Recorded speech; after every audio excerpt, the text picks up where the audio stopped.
자, 오늘은 우리 본문 말씀 출애굽기 16장 14절을 읽으셨는데, 이 출애굽기 16장 14절을 통해서 작고 세미하고 둥근 만나, 이런 제목으로 우리 같이 말씀 나누는 시간 갖도록 하겠습니다. 만나는 하나님께서 하늘에서 내려주신 양식이라고 그랬죠. 아담 타락 이후에 이게 저주받은 이 땅에서는 구할 수가 없는 양식입니다. 이 땅에서 저절로 나지 않아요. 그리고 사람이 땅에서 어떤 씨를 뿌려가지고 수고하고 노력해서 그렇게 거둘 수 있는 음식도 아니라고 말씀을 드렸습니다. 인류 역사상요, 이 이스라엘 광야 40년 동안만, 딱 그 40년 동안만 내렸던 비상식량이었죠.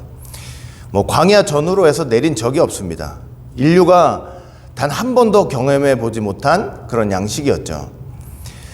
성경은 이 만나에 대해서 모양이라든가 맛이라든가 이걸 어떻게 먹는 방법이라든가 이런 것들을 좀 상세하게 소개를 하고 있어요. 오늘은 이제 그걸 좀 살펴보려고 해요. 다 할 수가 없어요. 다 할 수가 없어서 오늘 주제 작고 세미하고 이제 둥글다 하는 이제 요 내용만 좀 살펴보려고 그래요.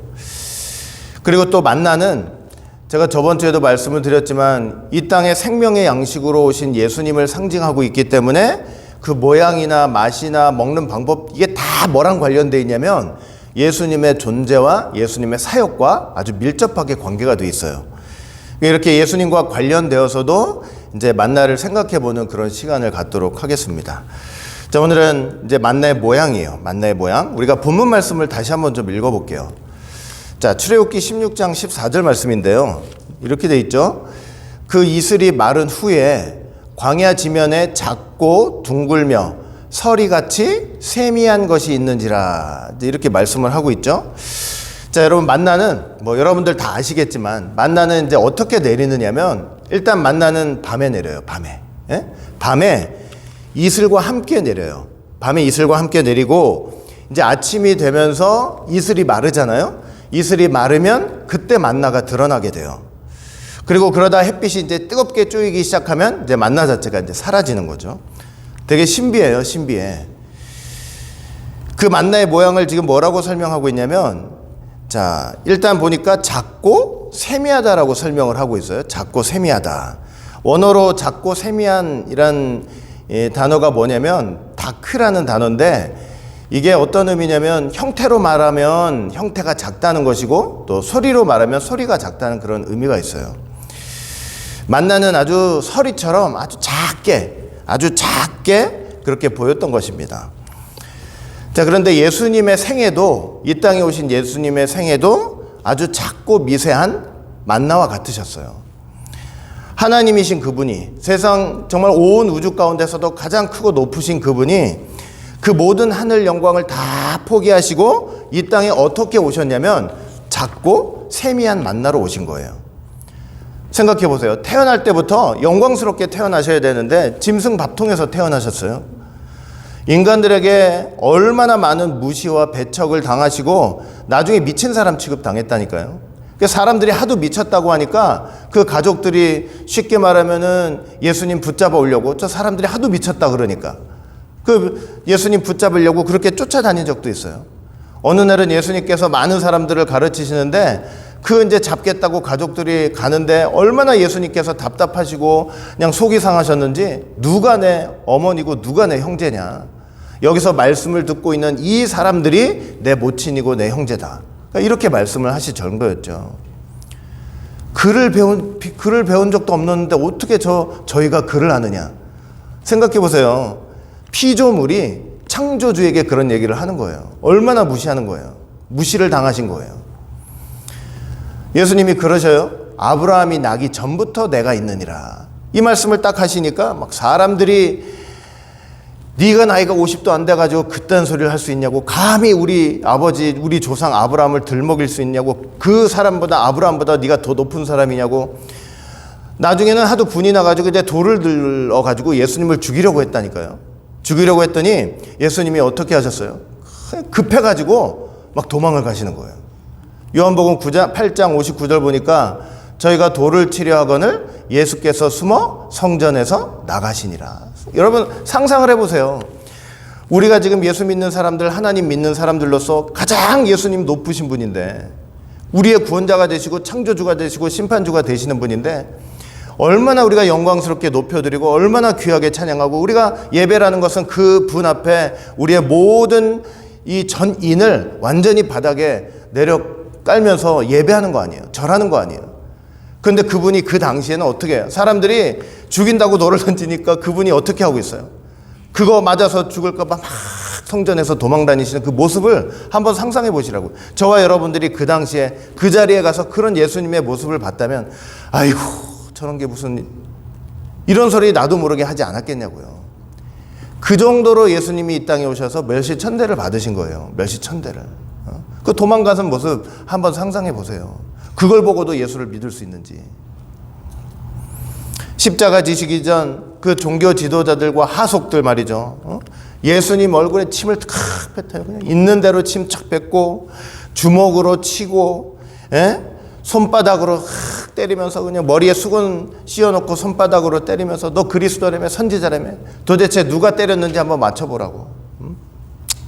로마 군인들은 홍포를 입히고 손에다 갈대를 쥐어주고 가시면류관 탁 씌운 다음에 그 앞에서 유대인의 왕이요 하면서 무릎을 꿇는 거예요. 얼마나 모욕감을 주는 거냐고요.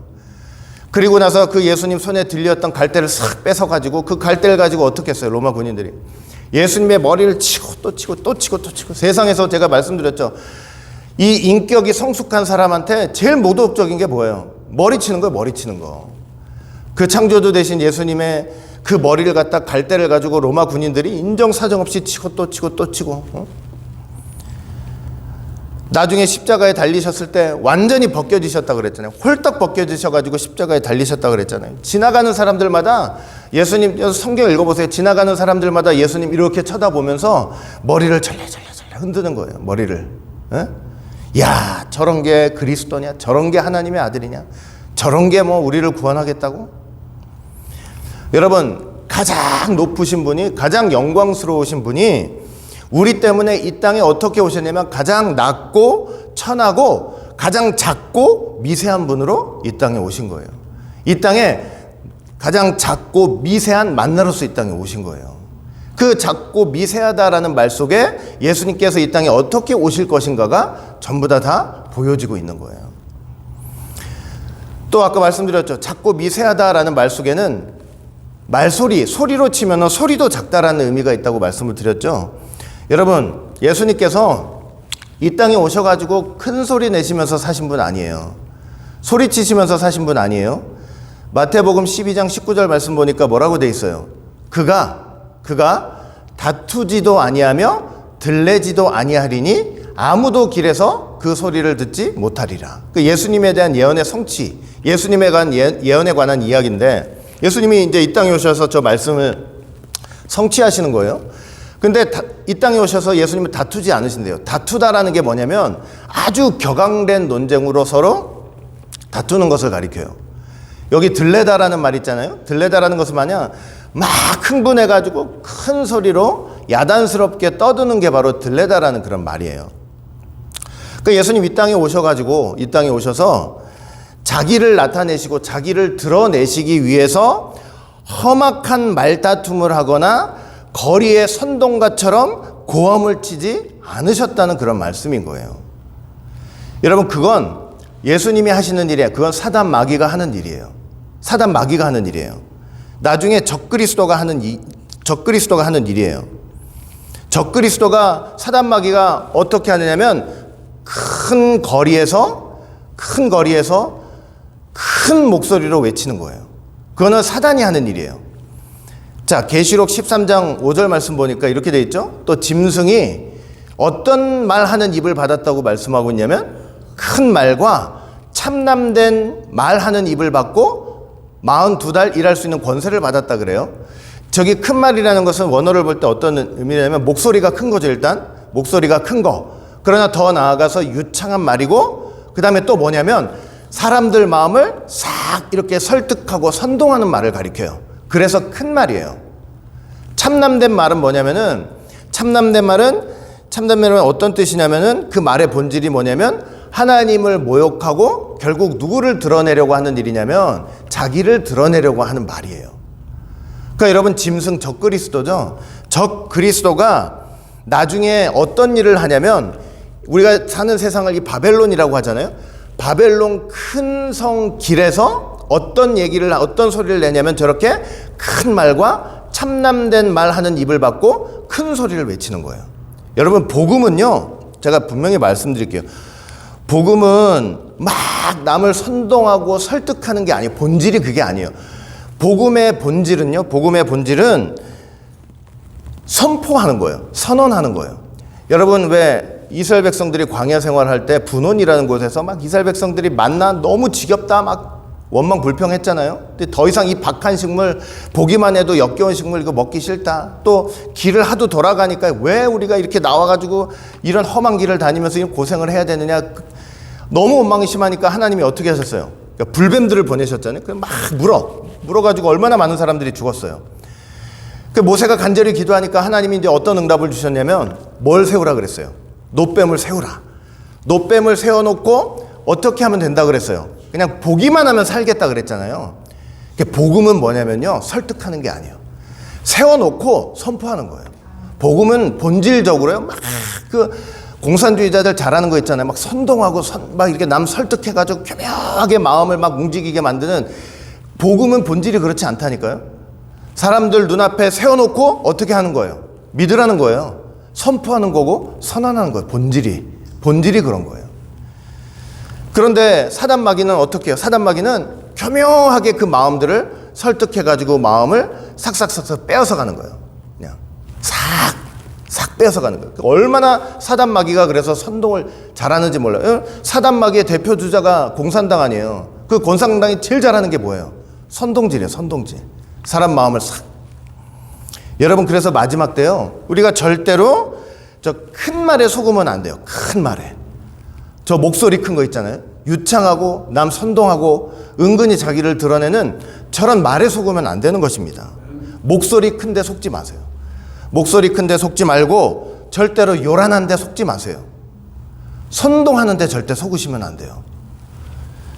여러분 항상 진리는요, 잘 들으세요. 진리는 목소리 크고 요란한 데 있지 않고 작고 세미한 음성이 있습니다. 그게 만나요. 예수님이 이 땅에 만나러 오셨잖아요. 작고 세미한 만나러 오셨잖아요. 절대 목소리 크고 요란한 데 있지 않아요. 작고 세미한 음성이 있다는 거. 여러분 꼭 기억하시길 바라겠습니다.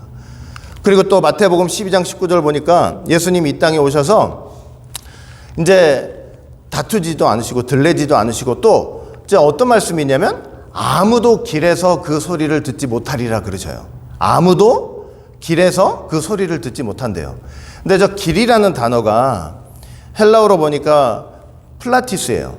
이게 무슨 뜻이냐면, 오늘 보면 이게 무슨 뜻이냐면 아주 넓은 길을 말하는 거예요. 아주 넓은 거리, 넓은 길을 의미해요. 자, 플라티스인데 여러분 예수님은 저렇게 넓은 거리, 큰 거리에서 외치시는 분이 아니라는 거예요. 이게 무슨 뜻인지 잘 들으셔야 돼요. 말 잘하는 선동가들, 그 다음에 목소리가 높은 사람들, 자기를 높이기 원하는 사람들은 다 어떻게 하냐면 바로 저 플라티스를 가요. 아주 넓은 거리, 큰 길을 가가지고 외치기를 좋아하는 거예요. 자기를 드러내야 하거든. 그런데 자기를 드러내기 위해서 저 플라티스를 가가지고 큰 소리를 막 외치기 시작하는 거예요. 큰 소리를. 근데 예수님은 그렇게 하지 않으셨다는 거예요. 예수님은 그렇게 하지 않으셨대요. 아무도요, 잘 들으세요. 아무도 그 넓고 큰 길에서는 예수님의 음성을 듣지 못한다는 거예요. 그 길에서는. 근데 이상하다. 그러면 여러분들이 딱 드는 생각이 있을 수가 있어요. 요한복음 14장 6절 보시면 예수님 뭐라 그러셔요? 나는 길이요 그랬잖아요. 나는 길이요 진리요 생명이니 그랬죠? 근데 거기서 말하는 길은 저기서 말하는 길과 의미가 달라요. 지금 마태복음 12장 19절에서 말하는 길은 플라티스죠. 아주 넓은 거리죠. 근데 요한복음 14장 6절에 나오는 내가 길이요 할 때 그 길은 호도스라는 단어예요. 호도스라는 단어는 이 플라티스처럼 넓은 거리를 가리키는 것이 아니고 진짜 어떤 형상적으로 어떤 길을 가리킨다고 하면 오히려 작은 길을 의미하는 거고, 그 다음에 그보다는 예수님이 나는 길이요 할 때 그 길은 뭐냐면 인생이 가야 될 어떤 방향을 가리키는 거예요. 방향.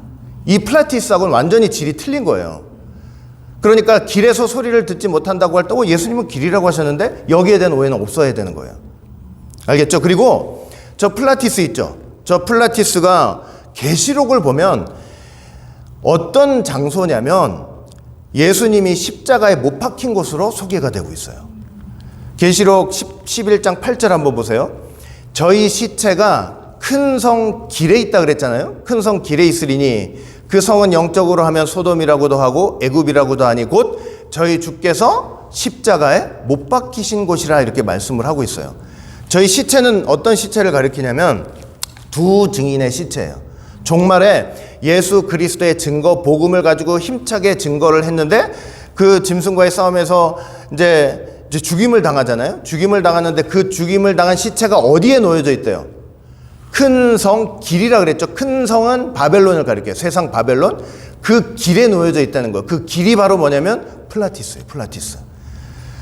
그러니까 예수 복음을 증거하다가 순교한 사람들이 그 시체가 뒹굴고 있는 그 길이 바로 플라티스예요. 근데 영적으로 보면 그곳이 어디였다는 거예요? 2000년 전에 예수님 이 땅에 오셔서 못 박히신 장소가 바로 플라티스라는 거예요. 큰 길이라는 거예요. 그래서 여러분 이 큰 길은요, 큰 길이라고 하는 것은 어떤 현장이냐면 하나님을 반역하는 현장이고 예수님을 죽이고 주님의 십자가 복음을 증거하는 두 증인을 죽이는 곳이에요. 죽이는 곳. 적그리스도가 자기 무대로 삼아요. 자기를 한껏 드러내고 높이기 위해서 그 넓은 거리에 나와서 큰 소리로 유창하게 사람들을 설득하고 선동하는 현장이 바로 플라티스가 되는 거예요. 여러분, 그 큰 길에서 큰 소리로 말하는 거 절대로 예수님의 소리가 아닙니다. 예수님의 소리가 아니에요. 그거 만나가 아니에요. 만나가 아니에요. 만나 먹는 거 아니에요. 만나는, 잘 들으세요. 만나는 작고 세미한 음성입니다. 만나는 작고 세미한 음성이에요. 여러분 꼭 기억하셔야 돼요. 작고 세미한 음성. 선동과 큰 소리는요, 그저 마음을 출렁이게 하는 음성이에요. 선동과 큰 소리는 마음을 출렁이게 해요. 그걸 듣다 보면은 막 마음을 격동시키고 증오를 일으키는 거예요. 그러나 작고 세미한 음성은요, 작고 세미한 음성은 그거 듣기 위해서 얼마나 자기의 귀와 마음을 다 기울이겠냐고요. 이 작고 세미한 음성은 그걸 듣고 깨달으면 영을 깨우는 음성이 되는 거예요. 선동과 작고 세미한 음성의 차이를 알겠죠? 마음을 출렁이게 하느냐, 영을 깨우느냐, 그 차이가 분명히 있는 거예요. 그 예수님의 음성은요, 선동이 아니에요. 선동이. 마음을 출렁이게 하는 말씀이 아니고요, 예수님의 음성은 작고 세미한 음성. 우리의 영을 깨우는 거예요. 영을 깨우는 음성이 된다는 것을 여러분 꼭 믿으시기를 바라겠습니다. 예수님은 큰 길가에 계시는 분이 아니에요. 본질적으로 큰 길가에 계시는 분이 아니에요. 예수님은 어디 계시는 분이냐면 본질적으로 아버지 집에 계시는 분이에요. 성전에 계시는 분이에요. 여러분, 제가 어제도 잠깐 그 예배 때 말씀드렸지만 예수님이 12살 때 이제 가족들이 유월절을 지킨다고 예루살렘 올라갔잖아요. 이제 그 절기의 날들을 다 마치고 예루살렘에서 이제 돌아오는데 이 요셉과 마리아 부모가 예수님이 다 같이 동행하는 줄 알았어요. 동행하는 줄 알고 얼마나 걸었다 그랬어요? 하룻길 동안. 여러분, 하룻길을 걷는 동안에도 그 12살짜리 예수님께서 자기하고 어디 여기 같이 우리 동행에 있겠지 하고 생각하면서 그냥 무심코 걸어버린 거예요. 그 하룻길을 그냥 예수님 없이 그냥 내려온 거예요. 뒤늦게 보니까 예수님이 없어요. 뒤늦게 보니까. 그러니까 얼마나 깜짝 놀랐겠어요. 여러분, 그 많은 사람들 중에서 이제 예수님 이제 잃어버린 줄 안 거예요. 예수님 어디 갔나 이제 잃어버린 줄 안 거예요. 그래서 그 걸어왔던 하룻길을 다시 막 되짚어 가면서 그 길가에서 예수님을 찾는 거예요. 올 때는 하룻길이었지만 그걸 찾느라고 그 길가에서 소모한 시간이 사흘길이에요. 사흘길. 그런데 여러분, 예수님을 길가에서 찾을 수 있어요? 절대 못 찾아요. 자기가 내려온 그 길가 돌아다니면서 그 길가에서 예수님 절대로 예수님은 길에서 찾을 수 없는 분이에요. 길가에서 찾을 수 없는 분이에요. 3일을 그렇게 길에서 헤매다가 결국 어디서 만났어요? 성전에서 딱 보는 거예요. 여러분, 선동가들, 못된 것들, 적그리스도, 하나님이 아니라 나를 드러내고자 하는 사람들은 반드시 길가에서 헤매다 보면 거기서 찾을 수 있어요. 길에서 찾을 수 있으나 예수님은 절대로 길가에서 못 찾아요. 요셉과 마리아가 어디에서 예수님을 찾았느냐? 누가복음 2장 46절 보니까 사흘 후에 어디에서 만났다 그랬어요? 성전에서 만났은즉. 사흘 동안 길가에서 헤매다가 결국은 성전에서 예수님을 다시 만난 것입니다. 요셉과 마리아가 얼마나 안도의 안숨을 내쉬면서 예수님께 뭐라고 했잖아요. 그래도 뭐 지금 우리는 뭐 섬기는 예수님이지만 그래도 이들한테는 아직 12살짜리 자기 자식 예수님이니까 얼마나 뭐라 그랬어요? 아이야, 어찌하여 우리한테 이렇게 하였느냐? 우리가 얼마나 근심하고 걱정하면서 길가에서 너 찾으러 다니라고 그렇게 고생한 줄 아느냐? 그랬더니 예수님이 딱 뭐라 그래? 우리 같아도 이랬겠죠? 우리 같아도. 여러분들 자식 잃어버리면 우리도 이랬을 거 아니에요. 그랬더니 그 12살짜리 예수님께서 뭐라고 다 그러셔요. 뭐라 그러셨어요? 예수님께서 뭐라 그러셔요? 누가복음 2장 49절 보니까 예수께서 가라사대 어찌하여 나를 찾으셨나이까? 어찌하여 길가에서 나를 찾으셨냐? 내가 내 아버지 집에 있어야 될 줄을 알지 못하셨나이까? 이렇게 얘기를 하는 거예요. 여러분, 요셉과 마리아는 예수님이 길 어디에서 헤매고 있는 줄 알고 거기서 찾아다녔지만 예수님은 애초에 길에 있으신 적이 없었어요. 길에서 헤매신 적이 없었어요. 처음부터 어디 계셨느냐? 성전에 계신 거예요. 자기 아버지 집에 계시는 거예요. 성전에. 예? 그러니까 여러분, 우리가 진심으로 예수님을 만나고 싶다면, 그 작고 세미한 음성을 듣고 싶다면, 그 음성을 듣고 싶다면 우리는 어디서 헤매면 안 되냐면 길가에서 헤매면 안 되고 반드시 어딜 가야 돼요? 아버지 집 성전에 가야 된다는 사실을 여러분 꼭 믿으시길 바라겠습니다. 이게 어떤 의미인지 다시 제가 나중에 또 설명드릴 거예요. 예수님은 어디 계시는 분이에요? 길가에 계시는 분이 아니라는 거. 성전에 계시는 분이라는 거. 알겠죠? 그러니까 여러분, 길가에서 예수님 찾으려고 하지 마세요. 제가 길가도 여러 번 말씀드렸잖아요. 길은요, 그 길은 어떻게, 이 세상의 길은 어떻게 나는 길이에요? 사람들이 밟고 지나가서 난 길이라 그랬잖아요. 마음에도 길이 놓일 수 있어요. 어떤 길이 놓일 수 있어요? 사람들이 수많은 얘기를 해가지고 막 이런저런 얘기를 하면 나도 모르게 내 마음에 그 사람들이 말한 게 길이 돼요, 길이. 그 길가에서 예수님 찾으려고 그러면 절대로 못 찾는 거예요. 절대로 못 찾아요. 예수님 길가에 계시는 분이 아니거든. 여러분, 제가 길과 관련돼서 한 말씀을 좀 더 드릴게요. 누가복음 13장을 보시면 이제 어떤 사람이 예수님께 물어요. 주여, 구원을 얻는 사람이 적습니까? 그때 예수님이 대답하셔요. 좁은 문으로 들어가라. 넓은 문으로 들어가려면 안 된다. 거기 멸망의 길이다. 집주인이 한 번 문을 닫고 나면 뭐 아무리 열어달라고 애를 써도 절대 열어주지 않는다. 근데 그 얘기를 딱 듣는 순간 이제 그래요. 이제 진짜 막 이런 질문을 하면서 이제 여러 비유를 말씀을 하셨는데, 이제 예수님이 이제 이렇게 들어가려고 했더니 예수님 문을 닫아가지고 들어가지 못한 사람들이 있었어요. 그 들어가지 못한 사람들이 막 예수님께 항변을 하는 거. 왜 우리를 안 들여보내주십니까? 이러면서 항변을 하는데, 항변을 하면서 뭐라고 얘기를 하는지 아세요? 누가복음 13장 26절 보세요. 그때 너희가 말하되 우리는 주 앞에서 먹고 마셨으며 주는 또한 우리 길거리에서 가르치셨나이다. 그러는 거예요. 이 사람들이 뭐라고? 문 좀 열어주세요. 왜 안 열어주십니까? 우리 좀 보세요. 예수님 우리 좀 봐주세요. 우리요, 주님 먹고 마실 때 꼭 같이 앉아서 먹고 마셨고요. 이 길거리에서 저희를 가르치셨어요. 그러는 거예요. 근데 저 길거리가 뭔지 아세요? 헬라어로? 저게 플라티스예요. 플라티스. 아까 말씀드렸던 그 플라티스예요.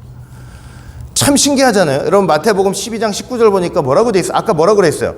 아무도 길에서는 그의 음성을 듣지 못한다 그랬잖아요. 근데 이 사람들은 뭐라 그래요, 지금? 길거리에서 주님의 음성을 들었다 이러는 거예요. 에? 길거리에서 주님의 가르침을 받았다. 이게 도대체 무슨 뜻이겠냐고요. 그러면은 보세요. 길거리에서 우리를 가르쳤다. 그러면 분명히 가르치셨을 건데, 그렇게 가르치셨으면 예수님이 그들을 알아야 돼요, 몰라야 돼요? 알아야 되죠. 근데 예수님이 뭐라 그래요? 누가복음 13장 27절 보니까 저가 너희에게 일러 가로되 나는 너희가 어디로서 왔는지 알지 못하노라 그러시는 거야. 여러분, 분명히 아셔야 돼요. 분명히 아셔야 돼요. 길거리에서 들었다고 했을 때 예수님 모른다 그러시는 거야. 나 너 몰라 이러시는 거야. 길거리에서 들었을 때는 나 몰라 그러셔요. 몰라. 그럼 어디서 들어야 되는 거예요? 성전이요. 예수님 하나님이시죠. 하나님은 어디 계시는 분이에요? 성전에 계시는 분이죠. 우리는 맨날 성전이 이런 것만 생각하니까 좁은 개념으로 이해하지만 하나님이 계신 곳이 성전이에요. 그렇죠? 천국은 성전 자체잖아요. 그러니까 여러분, 듣는다고 할 때 우리는 어디서 들어야 되냐면 성전에서 들어야 되는 거예요. 예수님이 계신 성전. 그러니까 말씀을 우리가 딱 듣는다고 할 때는 이제 어떻게 들어야 되냐면 참 성전 안에서, 그리고 좀 확장을 하면은 천국에서, 예를 들면 천국에서 그들을 부르시는 작고 세미한 음성으로 말씀을 들어야 되는 거예요. 여러분 보세요. 말씀을 딱 듣는 순간에, 이거 좀 어려울 수 있어요. 말씀을 듣는 순간에 길거리에서 들었다 이게 아니고, 그 말씀을 듣는 순간에 그 말씀이 어떤 말씀으로 들려야 되냐면 성전 안에서, 천국 안에서, 또는 내 마음에 성전을 만드시고 지성소를 삼아가지고 그 안에서 말씀하시는 작고 세미한 음성으로 들어야 된다는 얘기예요. 길거리에서만 들었다 이러면요, 그건 아무것도 안 되는 거예요. 그거는 길거리에서만 들었다 하는 것은 뭐냐, 그 사람들이 예수님을 어떻게 봤냐, 어떻게 해서 본 거냐면 그냥 위대한 설교를 하는 설교가로 보는 거예요. 그냥 웅변가로 보는 거예요. 제 말 이해되세요, 안 되세요? 어려워요. 쉽지 않아요. 입으로는 주여 주여 그랬는데 실제로 이 사람들은 주여 주를 어떤 의미로 주여 했냐면은 저분이 나의 영혼을 구원하는 구세주로서의 주가 아니라 그냥 위대한 선생으로서의 주밖에 안 되는 거예요. 길거리에서 들었을 때는 선생으로서 주밖에 안 되는 거예요. 그러나 그 말씀이 천국에서 나를 부르시는 세미한 음성, 천국에서 예수님이 내 마음의 성전에서 나를 부르시는 작고 세미한 음성으로 듣는다고 할 때는 그분을 어떻게 보는 거냐면 우리의 구원주로, 구세주로 보고 우리의 영혼을 구원하실 분으로 보는 거예요. 제 말 이해되시죠? 예? 여러분, 그러니까 우리가 잘 생각하세요. 언제 생각할 거예요? 나중에 그때 가서 나중에 주님 앞에 섰을 때 생각할까요? 그게 아니고요. 지금 잘 생각해 보세요. 나는 정말로 그저 길거리에서 예수님의 말씀을 듣고 있는 사람인지, 길거리에서, 혹은 참 성전, 천국 안에서, 내 마음의 지성소 안에서 나를 부르시는 작고 세미한 음성으로 말씀을 듣고 있는지, 여러분 정확하게 우리 자신을 좀 점검할 수 있어야 되는 거예요. 저 사람이 길거리에서 서가지고 나를 선동하는 사람인지, 내 마음을 홀려가지고 사람을 따르게 하고 하나님을 은근히 모욕하고 사람을 따르게 하는 선동가인지, 아니면 저 사람은 그냥 하나님의 구속사의 도구로서 하나님의 말씀을 전할 때 정말 그 말씀을 듣는 순간 저 사람의 말이 아니라 천국에서 내 마음의 성소에서, 성전 안에서 나를 부르시는 작고 세미한 음성, 깨닫는 음성, 깨닫게 하는 음성이라고 그랬잖아요. 큰 소리는 깨닫게 하지 못해요. 큰 소리는 마음을 출렁이게만 할 뿐이지 영을 깨우지 못해요. 그러나 작고 세미한 음성으로 들리는 순간에는 어떻게 되느냐, 그게 깨닫게 하시는 음성이 되는 거예요. 말씀이 되는 거예요. 알겠죠? 그런 사람인지를 잘 구분할 수 있어야 되는 거예요. 아시겠죠? 그러니까 예수님은요, 본질적으로 길거리에서 말씀하시는 분이 아니라는 거, 길거리에서 외치시는 분이 아니라는 거 여러분들 꼭 믿으시기를 바라겠습니다. 예. 자, 또 만나는, 아까 지금 작고 미세하다라고 했는데 사실 작고 미세한 것뿐만 아니라 둥글다 그랬잖아요. 둥글다. 근데 저 둥글다라는 말이, 맞아요, 둥글다는 의미도 있지만 또 특별한 의미도 좀 있어요. 어떤 의미가 있냐면, 자, 히브리어로 하스파스인데 저게 껍질을 벗겨서 떨어지다라는 그런 의미도 있어요. 그래서 NASB 같은 성경을 보시면 뭐라고 되어 있냐면, 저걸 둥글다라고 했지만 그 성경은 NASB 보면은 얇은 조각과 같은 것이라고 번역을 해요. 얇은 조각과 같은 것. 그러니까 이거예요. 그러니까 이게 둥글다라고 했지만 또 원어적인 측면에서 다른 측면으로 보면 뭐냐면, 아주 어디서 언제 벗겨냈다는 의미가 있잖아요. 벗겨낸 얇은 조각 같은 것들, 요런 의미가 있는 거예요. 만나에는, 둥글다라는 의미에는. 아시겠죠? 요걸 일단 아시고. 그러니까 가령 여러분 양파 같은 거 있잖아요. 양파 있으면 어떻게 우리가 하나씩 벗겨야 되죠? 그러니까 그렇게 벗기는 거, 그게 하스파스예요. 이렇게 벗겨내는 거. 그 벗겨낸 조각들 있죠. 그 작은 조각들, 그게 이제 둥글다라는 그런 의미가 되는 거예요. 자, 예수님이 만나로서 이 땅에 그렇게 오신 거예요. 벗겨져 가지고. 자, 이게 무슨 말이냐면, 여러분, 예수님은 아담 이후에 수많은 세대 속에 감추어졌던 분이죠. 제 말 이해되세요? 감추어졌던 분이에요. 아담 안에도 예수님이 감추어져 있어요.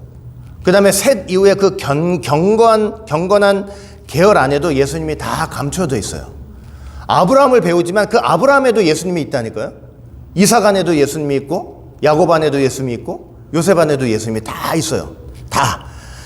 근데 여러분, 그 모든 세대를 이제 양파로 보는 거예요. 양파로 보면은 그걸 이제 하나씩 벗기는 거예요. 아담 하나 벗기고, 아브라함 하나 벗기고, 이삭 벗기고, 야곱 벗기고, 이렇게 막 벗겨요. 막 조각들을 벗겨요. 벗기다가 나중에 예수님은 그 바로 모든 세대 가운데 마지막으로 벗겨낸 조각으로 이렇게 오시는 거예요. 이거 여러분 잘 생각하세요. 잘 들으셔야 돼요. 이거 잘 들으셔야 돼. 또 예수님은 여자의 후손을 보내시겠다라고 약속하신 후에 수많은 언약 속에도 감추었던 분이에요. 언약 속에도. 그 시대적 경륜을 쫓아서 여자의 후손 이후에 그 언약의 조각들이 하나씩 벗겨지는데, 예를 들면 언약이 양파라면 여자의 후손, 노아 언약, 아브라함 언약, 다윗 언약, 얼마나 언약들이 많아요. 그 언약의 조각들을 하나하나 벗기면서 이렇게 내려오시는 거예요. 내려오시다가 결론적으로 최종적으로 예수님이 모든 언약의 마지막 벗겨진 조각으로 이 땅에 오시는 거예요. 그러니까 여러분, 그래서 골로새서 1장 26절 보시면은 이 비밀은, 예수 그리스도라는 비밀은 예수님은 만세와 만대로부터 오므로 감추었던 것인데 그랬잖아요. 모든 세대와 모든 언약 속에 감추었던 분인데 이제는 그의 성도들에게 나타났고, 때가 차면 이 땅에 오심에. 그러니까 영적으로 볼 때요, 그 하나씩 벗겨낸 조각들이 다 뭐냐, 그 조각들이 다 뭐냐면 우리가 먹어야 될 만난 거예요. 만나. 쉽지 않은 얘기죠. 그 조각들이 다 만나요. 둥근 만나요. 벗겨진 만나요. 모든 세대에 예수님이 다 숨겨져 계시기 때문에 그래요. 모든 언약 속에 다 예수님이 숨겨져 계시기 때문에 그래요.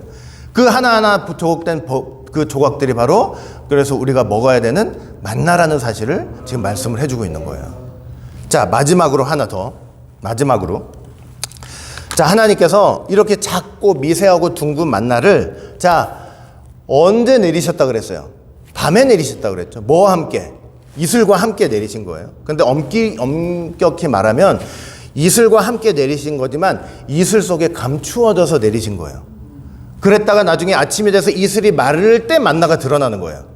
이걸 알고 계셔야 돼요. 근데 보세요. 밤에 내렸다. 이슬과 함께 내렸다. 아침이 돼가지고 이슬이 마르면 만나가 드러났다. 이제 이런 의미도 정확히 알아야 되겠죠. 여러분, 아담 타락으로 우리 모든 인생들은 다 밤을 만났잖아요. 밤을 만난 인생들이잖아요. 그 밤을 만난 우리 인생들에게 하나님께서 만나를 이슬과 함께 내려주신 거예요. 근데 이슬, 여러분 성경에 이슬을 한번 쭉 찾아보세요. 제가 어저께 성경 프로그램 해가지고 이슬을 쳤더니 쫙 나오는데, 그 이슬이 성경 안에서 어떤 의미로 이제 사용이 되냐면 하나님의 교훈. 하나님의 교훈을 표현할 때, 그 다음에 하나님의 은혜, 하나님의 축복을 나타낼 때 이슬이라는 표현을 써요. 이해가 되세요? 그렇죠? 자, 그렇게 이제 상징을 하는데, 이건 뭐냐면 이 이슬은, 그래서 여러분 구속사적으로 보면 시대마다 다양한 시대, 다양한 사람, 다양한 상황 속에서 주셨던 하나님의 교훈과 하나님의 은혜와 하나님의 축복을 상징하는 거예요. 그리고 그 안에 만나가 감추어져 있는 거예요. 그 안에 예수님이 감춰져 있었던 거예요. 이해되세요? 그 안에 예수님이 감춰져 있었어요. 자, 민수기 11장 9절 다시 한번 볼게요. 밤에, 자, 언제라 그랬어요? 밤에. 인생이 밤을 만났죠. 아담 타락으로. 이슬이 진영이 내릴 때, 그 이슬이라는 것은 하나님의 모든 그 구속사 시대 속에서, 모든 세대 속에서 주셨던 그 교훈, 그 다음에 그 은혜, 그 축복들, 가령 이제 아브라함한테 주셨던 교훈들, 은혜, 축복들. 그러나 그 이슬 안에는, 그 교훈과 축복과 은혜 안에는 다 뭐가 감춰 있는 거예요? 만나가 감춰져 있어요. 만나가 감춰져 있고, 그 만나는 누구라 그랬어요? 예수님이 다 감춰져서 이 땅에 내리신 거예요. 그래서 만나도 함께 내렸다, 이렇게 얘기를 하는 거예요. 이거 잘 이해하셔야 되는데, 잘 이해하고 계시는 거죠, 지금? 그래가지고 그렇게 감추어져서 만나가 이 밤을 만난 인생 우리한테 이슬과 함께 쫙 내렸어요. 이게 얼마나 귀해요. 그 축복만으로도 얼마나 귀해요. 만나가 보이지 않더라도 그 이슬 하나님의 교훈, 그 세대마다 주셨던 그 교훈과 은혜와 축복만으로도 얼마나 사실 귀하냐고요. 자, 그런데 그렇게 내렸다가 그러다가 만나는 아침이 되잖아요. 아침이 되면 그 이슬이 마를 때 이제 드러나는 거예요. 이슬이 마를 때. 출애굽기 16장 14절 보니까 그 이슬이 마른 후에 광야 지면에 작고 둥글며 서리 같은 것이 있는지라 이렇게 말씀을 하고 있잖아요. 그러니까 이슬은요, 본질적으로 이슬은 뭐냐면 말라야 돼요. 예?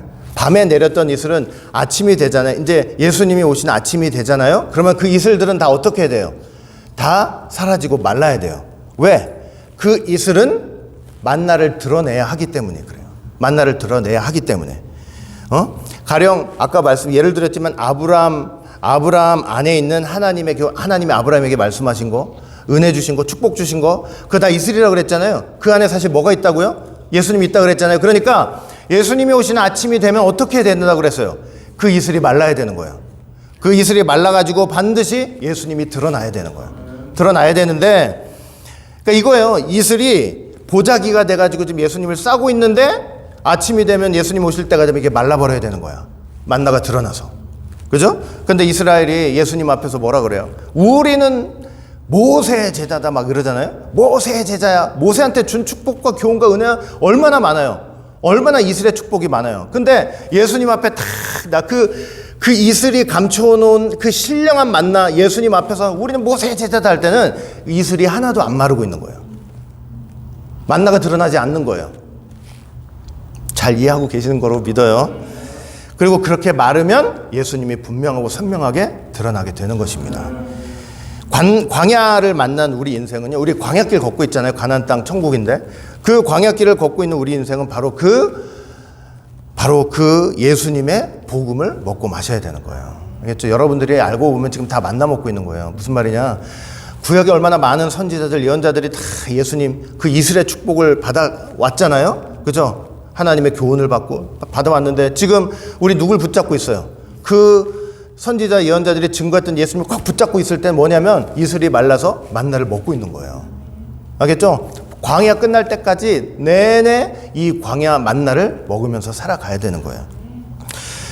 우리 사랑하는 오직 예수의 모든 성도는 오로지 밤을 만난 인생에게 주신 그 만나를 먹고 이 광야 생활을, 그 광야를 통해서 넉넉하게 이기고 승리하면서 결국 가나안 땅 천국에 입성하시는 모두가 되시기를 주의 이름으로 간절히 축원을 드리겠습니다. 자, 기도합니다. 사랑과 은혜가 풍성하신 아버지 하나님, 오늘 또 이렇게 작고 미세하고 둥근 만나에 대해서 이렇게 생각해 볼 수 있도록 인도하여 주시니 진심으로 감사드립니다. 다시 한번 이 말씀 깊이 생각하고 여러 번 들으면서 오늘 주시는 그 하나님의 작고 세미한 음성이 무엇인지 이 집에 돌아가서 마음의 지성소, 예수님이 우리 마음에 성전을 차리시고 이 안에서 말씀하시는 작고 세미한 음성으로 듣는 그런 과정을 통해 생명의 양식을 얻고 힘을 얻고 천국 갈 때까지 넉넉하게 이겨나갈 수 있는 에너지를 공급받을 수 있는 귀한 시간이 반드시 있을 수 있도록 인도하여 주시옵소서. 끝까지 붙잡아 주시고 인도해 주실 줄 믿고 감사드리며 사랑 많으신 예수님 이름으로 감사하며 간절히 기도드리옵나이다. 아멘.